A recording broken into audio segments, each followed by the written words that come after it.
Good morning, everybody. It's Steve Brown from Mirae Asset Securities, Head of Institutional Sales for Vietnam, with Mr. Craig Bradshaw, who's the CEO of Masan High-Tech, which is listed on the UPCOM in Vietnam, Hanoi Stock Exchange since 2015.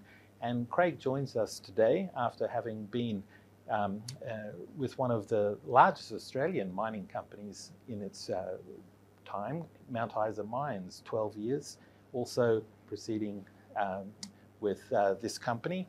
He's also had experience in Indochina, in Laos and Cambodia. So he's easily one of the most experienced executives of a mining corporation in Vietnam, which is no doubt one of the reasons why he was appointed to head Vietnam's leading and one of the world's largest and leading tungsten mines. Craig, thank you for joining us this morning. Thank you for having me, Stephen.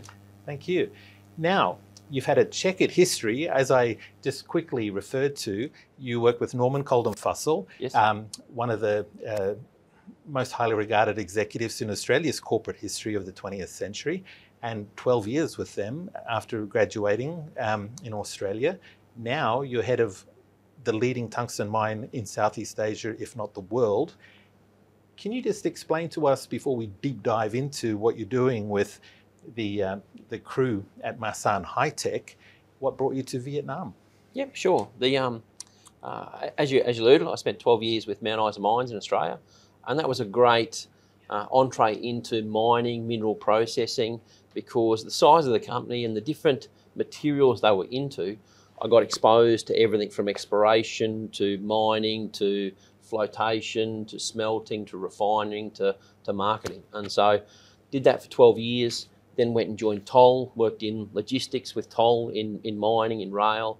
That ultimately brought me to Thailand, where I was working in oil and gas logistics. Then left that to join Oxiana. So Owen Hegarty and Tony Manini in the team had a copper gold mine up there. I did 3 years there. And then I got approached to come to Vietnam to set up a greenfield. And for me, given my career, a greenfield was a new opportunity to build something new, start from fresh, build the culture, build the systems, the processes, the people, to actually create a new business in a model that I thought was successful as part of a team. Sure. So basically you had a blue ocean to set up the business. Nui Phao was basically around about 2014, yes. when it was starting to be operable and commercially viable. 2015 listing on the UPCOM, market cap now approaching $1.5 billion equivalent. So a couple of things. In the course of 2022, the vertical integration modelling of Masan High-Tech is probably unique in the global tungsten mining industry.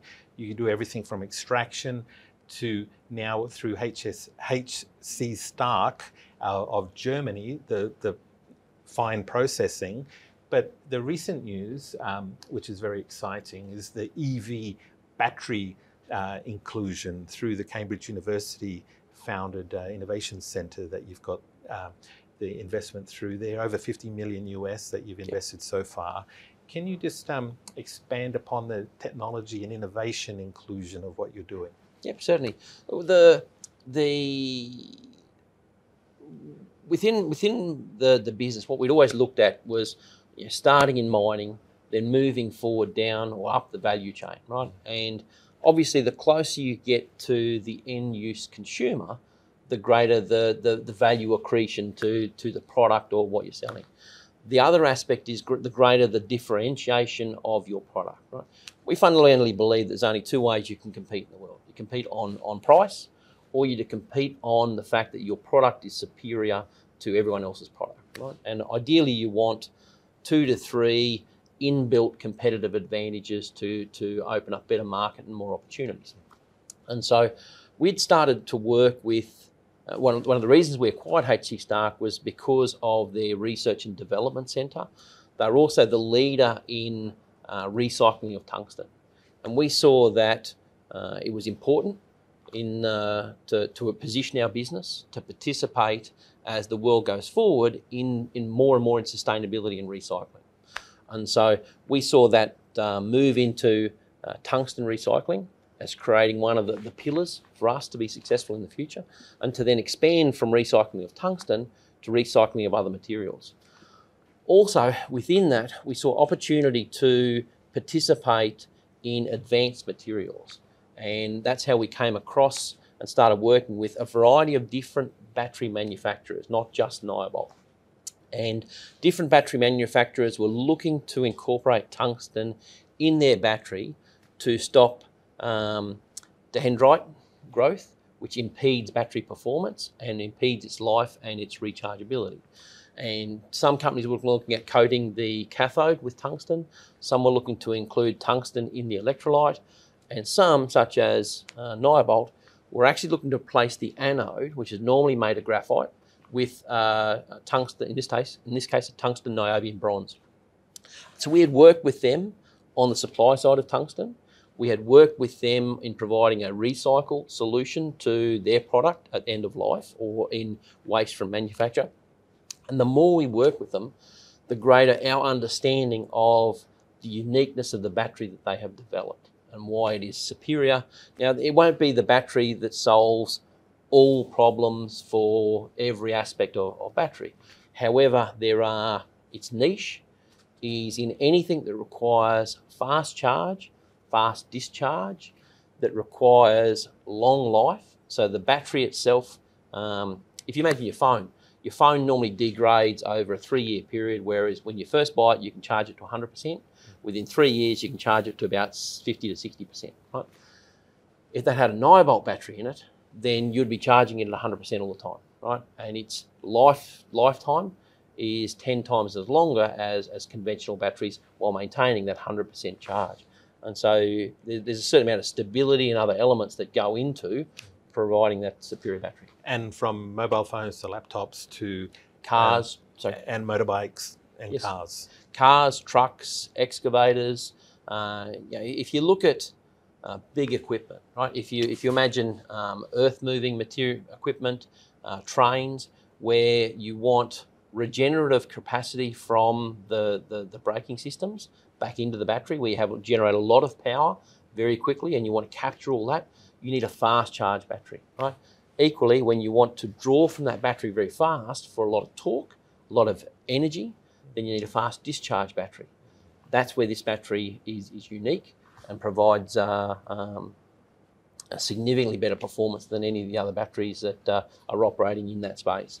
And so through NYOBOLT, we're working with different companies to both test the battery for their applications in earth moving, in trucks, trains, excavators, also in power tools, right? So at the moment there are currently power tool manufacturers who have got tools that they would like to batterify, for want of a better word, but can't because they can't get the energy draw from the battery. So those equipment are still operating off of mains power, right?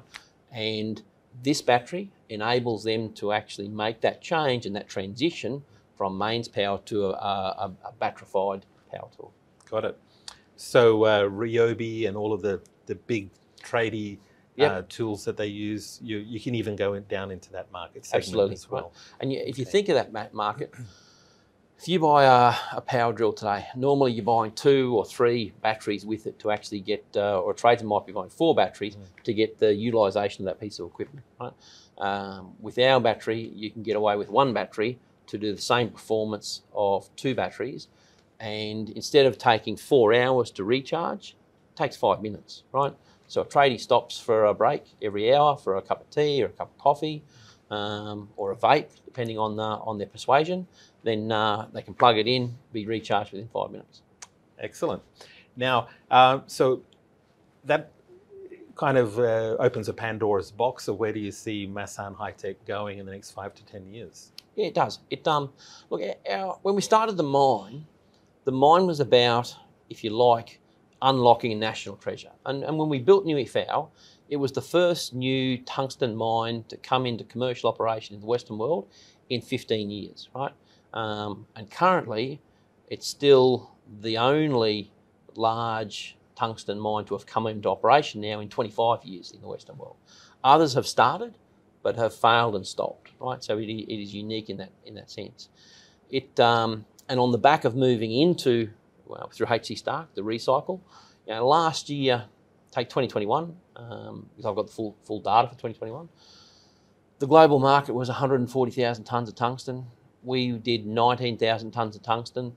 That puts us number 3 in the world behind the 2 leading Chinese companies, which are both state-owned enterprises. But we're the largest private enterprise in the tungsten world. But that moving in from mining into recycling has opened up more opportunities for us, not just in recycling of tungsten, but the technologies that we have are equally applicable. And we currently have a patent pending for recycling of black mass, for example. And in terms of black mass, we can then recover the lithium, the nickel, the copper, the cobalt, the tungsten, and the niobium. Is that what black mass is defined as? Yeah, so anyone who doesn't have black mass, if you take a battery and you take out the larger metal pieces and separators, for want of a better word, the sludge that you're left over with is a black mass. And that black mass has got the electrolyte in it. Right now, some people will process that material by roasting it. And when they roast it, they burn off the electrolyte.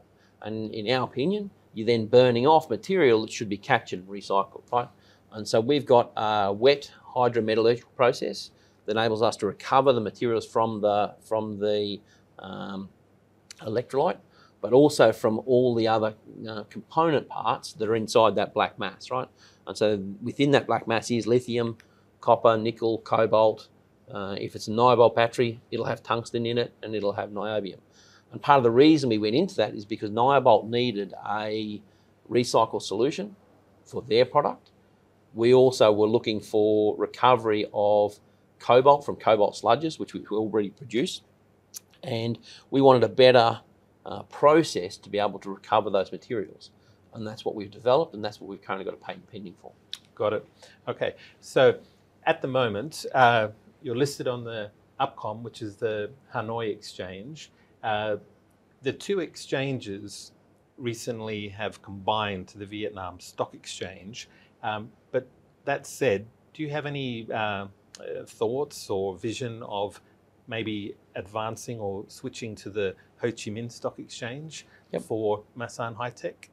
So what we're doing with the business today, so if you look at the business, it's 86% owned by Masan Group. It's 10% owned by Mitsubishi Materials Corporation.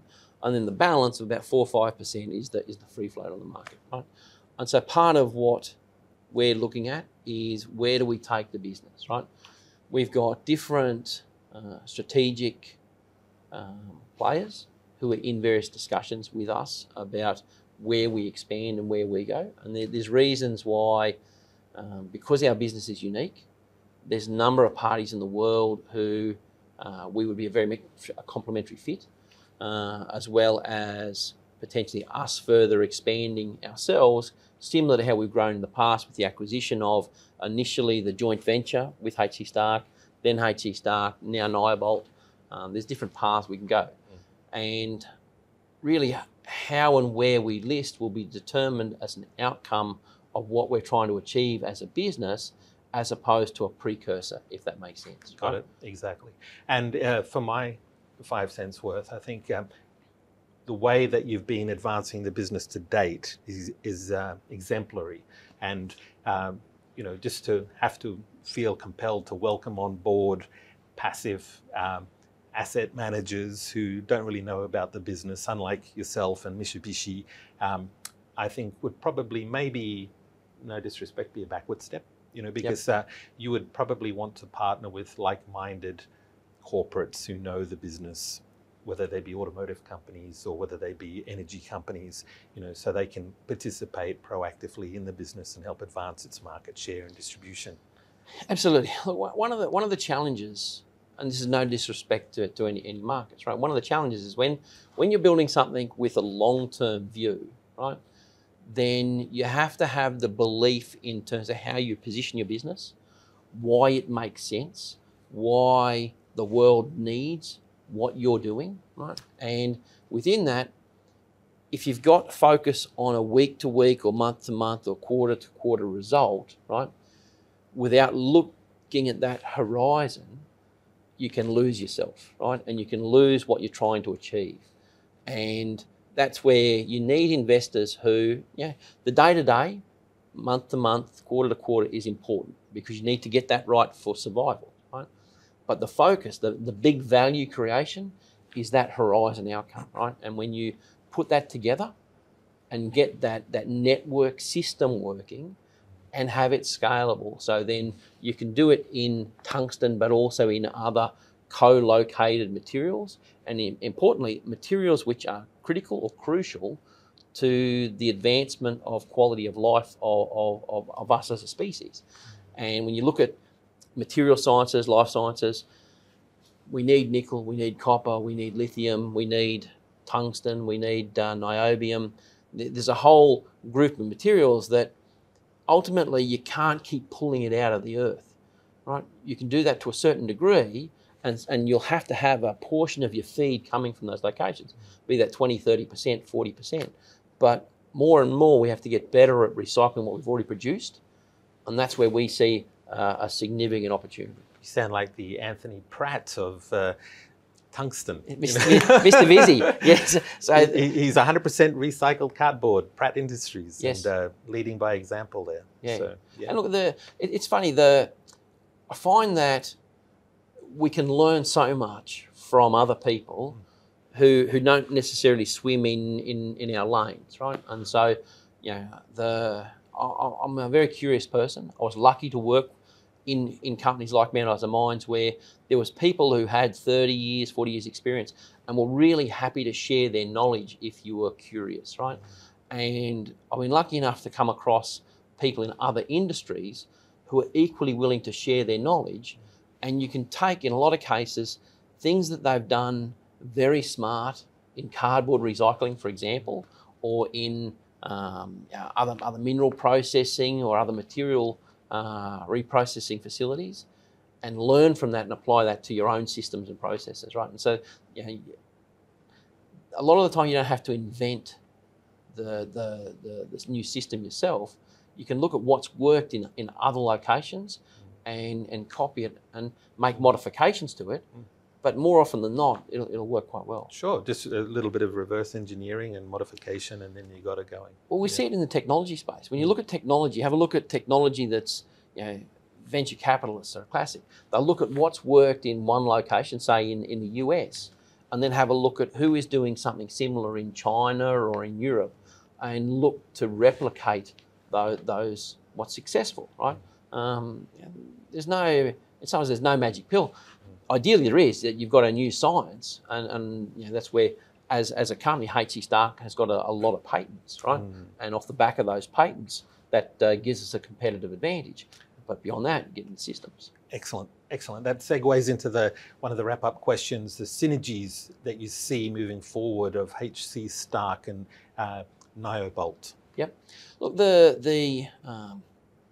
what we're doing with Stark is we've already got the number one tungsten recycler in the world, right? And on the back of that, there's a lot that we know about tungsten that is equally applicable to the recycling of other materials, right? And when you look at NYOBOLT, NYOBOLT's going to be very successful building batteries, making batteries, selling batteries, battery systems, and over a period of time, there'll be a certain amount of material that is required to be recycled, right? But somewhere around 10 years, 15 years, 18 years, 20 years time, be it NYOBOLT or other companies, are going to have a lot more batteries coming out, right? When you look at the number of gigafactories being built in the world, the amount of recycle that's available, a lot of the recycle is using conventional technology as opposed to new technology. The technology we've developed uses less energy, it uses less water to recycle the same materials, and we see that as important. If you're going to be in recycling, you're going to be the number one recycler by process, not just by mass or size, right? And so that will enable us to provide the materials that NYOBOLT need. It'll enable us to actually provide the recycle, so you end up with this ecosystem that's actually fully closed, right, in terms of material going in and going out, right? What it also does is it provides a chain of custody and certainty for customers that we and NYOBOLT and the customers of NYOBOLT are doing the right things in terms of ensuring chain of custody of recycled materials, low carbon footprint, ensuring that the materials aren't coming out of location where the conflict materials or child labour. We can provide that certainty because of the way we do our business. Right? Sure. So we see that as important. Excellent. Well, Craig Bradshaw, it's been an absolute pleasure and honour actually to have you on Mirae Asset Securities, and we wish your company every success. Thank you very much for having me. Thank you for listening. Appreciate it. Steve Brown from Mirae Asset Securities. Have a good morning.